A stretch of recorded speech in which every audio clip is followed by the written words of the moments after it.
ஒரு super and சிம்பிளான vlog பார்க்கலாம். ஃப்ரைடே விலாக் தான். இன்றைக்கி கிருத்திகை. ஸோ மார்னிங் வந்து காலையில் எந்திரிச்சாச்சு. பாப்பாவுக்கு வந்து லஞ்சும் செய்யணும். எந்திரிச்ச உடனே ரியோவோட கூண்டை ஓப்பன் பண்ணிவிட்டு அவங்களுக்கு ஹாய் சொல்லிட்டு தான் போவேன். இதை ஓப்பன் பண்ணும்போது தான் தெரியுது நான் கூண்டோட கதவை மூட மறந்துருக்கேன். அதுவும் வெளியே வரத்துக்கு ட்ரை பண்ணல. அமைதியாக தான் இருந்தது. ப்ளஸ் அவன் வெளியவும் வரமாட்டான். நம்ம கூப்பிட்டா மட்டும்தான் வருவான். மார்னிங் சினாரியோ இப்படி தான் இருந்தது கிளைமேட். கொஞ்சம் மழை வர மாதிரி இருந்தது. பட் மழை வரல. கிளைமேட் ஃபுல்லாக இப்படி தான் போச்சு. அதே போல் பார்த்திங்கன்னா ஆப்போசிட்டில் இந்த அணில் டெய்லி வருவாங்க. அழகாக வரும். அவங்க போடுற சாப்பாடெல்லாம் சாப்பிட்டுட்டு சுற்றிட்டு போவோம். இது டெய்லி எப்படியாவது ஒரு நாளைக்கு ஒரு முறையாவது நான் பார்த்துருவேன். இந்த மாதிரி இது ரொம்ப எனர்ஜெட்டிக்காகவும் இருக்கும் இந்த அணில். இதை பார்த்துட்டு அதுக்கப்புறம் வந்து சமைக்க ஆரம்பிக்கலான்னு உள்ள கிச்சனுக்கு போயாச்சு. எவ்வளோ இருட்டாக இருக்குது பாருங்கள் மார்னிங்கில். அதே போல் கிச்சனுக்கு இன்றைக்கி பார்த்திங்கன்னா வெஜிடபிள் ரைஸ் சிம்பிளாக செஞ்சு முடிச்சிடலாம் அப்படின்னு சொல்லிட்டு ஒரு குக்கர் எடுத்தாச்சு. குக்கர் நல்லா ஹீட் ஆனதும் அதில் தேவையான அளவுக்கு பட்டை, கிராம்பு, மசாலா உங்களுக்கு என்னென்ன மசாலா வேணுமோ அதெல்லாம் ஆட் பண்ணிக்கலாம். நான் இங்கே பட்டை, கிராம்பு, கொஞ்சம் கடல் பாசி, கொஞ்சம் ஏலக்காய் ஆட் பண்ணியிருக்கேன். ஆட் பண்ணி இது நல்லா வந்து பொரிஞ்சு வந்ததும் தேவையான அளவுக்கு இஞ்சி பூண்டு விழுது நான் இங்கே 1.5 டேபிள் ஸ்பூன் அளவுக்கு ஆட் பண்ணியிருக்கேன். மார்னிங்லேயே பார்த்திங்கன்னா என் ஃபேமிலிக்கும் சேர்த்து சமைச்சிடுவேன். அதனால் சிங்கிள் ஒர்க்காக முடிஞ்சிடும். இங்கே நான் ஆனியன் பார்த்திங்கன்னா ஒரு 1.5 ஆனியன் அளவுக்கு கட் பண்ணி எடுத்து வச்சுருக்கேன். இதை வந்து எண்ணெயில் சேர்த்துட்டு அது கூடவே 2 தக்காளி மீடியம் சைஸ் கட் பண்ணி எடுத்துருக்கேன். அதையும் உள்ளே சேர்த்துடலாம். நம்ம நிறைய வெஜிடபிள்ஸ் போடுறதுனால இந்த மாதிரி வெங்காயம் தக்காளி கம்மியாக சேர்த்தாவே போதும். இப்போ இது நல்லா வதங்கி வந்ததும் இது கூடவே பார்த்திங்கன்னா நான் சின்ன சின்னதாக நறுக்கி எடுத்து வச்சுருக்கேன். கேரட், பீன்ஸ் எல்லாம் உள்ளே சேர்த்துக்க போகிறேன். நீங்கள் உருளைக்கிழங்கு, பட்டாணி அந்த மாதிரி உங்கள் குழந்தைங்க என்னென்ன வெஜிடபிள்ஸ் சாப்பிடுவாங்கன்னு நினைக்கிறீங்களோ அதெல்லாம் சேர்த்துக்கலாம். இப்போ இது உள்ளே ஆட் பண்ணியாச்சு.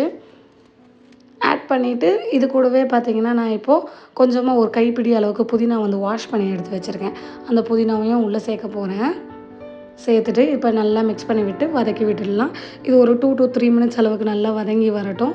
இது கூடவே பார்த்திங்கன்னா நீங்கள் மீல் மேக்கர் கூட சேர்க்கலாம். இப்போது இந்த பிரியாணிக்கு தேவையான அளவுக்கு உப்பு வந்து சேர்த்துக்கலாம். நான் இங்கே 1.5 டேபிள் ஸ்பூன் அளவுக்கு உப்பு சேர்த்துருக்கேன். நீங்கள் டேஸ்ட் பார்த்துட்டு கூட கொஞ்சம் கொஞ்சமாக சேர்த்துக்கலாம். அதே போல் மிளகாய்த்தூள். இந்த மிளகாய்த்தூளோட ரேஷியோ பார்த்திங்கன்னா வெறும் மிளகாய்த்தூள் நான் ஆட் பண்ணுறேன். இது வந்து 1 டீஸ்பூன்லேருந்து 1.5 டீஸ்பூன் வரைக்கும் இருக்கும். டேபிள் ஸ்பூன் கணக்கு எடுத்திங்கன்னா 1/2 டேபிள் ஸ்பூன் இருக்கும். அது கூடவே பார்த்திங்கன்னா ஒரு 1/2 டீஸ்பூன் அளவுக்கு கரம் மசாலா. இதெல்லாம் நான் கை கணக்காக தான் போட்டிருக்கேன். அந்த அளவுக்கு போட்டுட்டு ஒரு 1/2 லெமனை பிழிஞ்சு விட்டுக்கலாம். பிழிஞ்சிட்டு நான் இங்கே பாஸ்மதி அரிசி ஒரு 10 மினிட்ஸ் ஊற வச்சு எடுத்துருக்கேன். அதையும் உள்ளே சேர்த்துக்கலாம். சேர்த்துட்டு நம்ம எந்த அளவுக்கு அரிசி எடுத்தோமோ அந்த அளவுக்கு தண்ணி. பாஸ்மதி அரிசின்றதுனால தண்ணி அதிகமாக சேர்த்துட்டோன்னா குழஞ்சிரும். நான் இங்கே 4 டம்ளர் அரிசி எடுத்திருக்கேன். அதனால் எக்ஸ்ட்ரா 1 வச்சு 5 டம்ளர் தண்ணி சேர்த்துருக்கேன். வெஜிடபிள்ஸும் தண்ணி விடும். அதனால் 5 சேர்த்தா போதும். சேர்த்துட்டு இந்த மாதிரி மூடி போட்டு 2 விசில் அளவுக்கு விட்டு எடுத்துக்க போகிறேன். அதே போல் காலையில் எந்திரிச்ச உடனே டீயோ காஃபியோ குடித்தா தான் மற்ற வேலையே ஓடும். அதனால் எனக்காக கொஞ்சம் பார்க்கணும் இல்லையா? அதனால் கொஞ்சம் டீ போட்டு எடுத்தாச்சு. டீ போட்டு குடிச்சிட்டு கூடவே பார்த்திங்கன்னா ரைத்தா செஞ்சிடலான்னு சொல்லிட்டு தயிர் எடுத்து வச்சுருக்கேன்.